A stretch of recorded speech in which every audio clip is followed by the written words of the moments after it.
Mary, you taught during the winter session a condensed class. Yes. And were part of the pilot program with Examity. So how did that go? It actually went really well. This was the first distance education course that I had taught, and I was wondering about the examination processes. And I had to completely restructure the exams themselves with different knowledge items, knowing the students would have access to materials. So I found Examity to be a really good alternative to test in the way that I might test during the regular fall-spring semester and keep those consistent standards. A few things struck me as being positive with the Examity experience. So first, they were very responsive to all of the students' questions and concerns.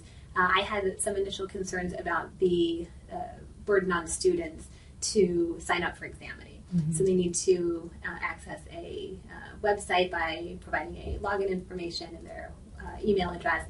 And I was concerned about how much information they would get and whether they would get spam emails afterwards. Mm-hmm. But that process was pretty straightforward, and the Examity staff was helping the students all the way through it.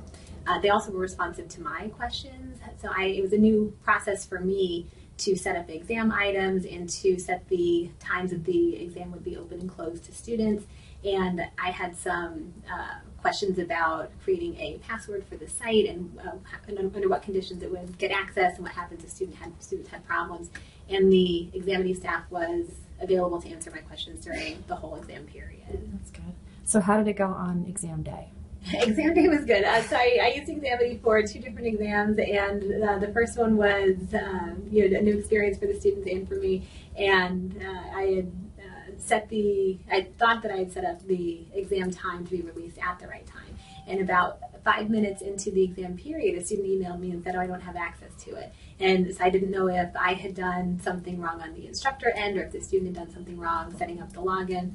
But the Examity staff walked us all through that, and it was fixed and ready for the students within about 10 minutes. Oh, great. Yeah. Okay. So would you use Examity again, or under what conditions would you use it again? Or I would. So there are different ways to assess the degree to which students have accumulated knowledge in a course, and there are certainly some testing formats that don't need to be proctored. But for this type of course, I was teaching a research methods class, and I wanted to test knowledge that the students had accumulated, and not necessarily in an essay format, but just testing their memory and the degree to which they are familiar with the information for the first 2 exams in the class. And for that structure, I valued having the ability to know that students did not have access to notes during their exam. And I'm curious how the students responded to knowing they were going to be proctored. I actually didn't get any complaints or questions or concerns. The questions were all about the processes, but I didn't get resistance from the students. Okay. All right. Thank you.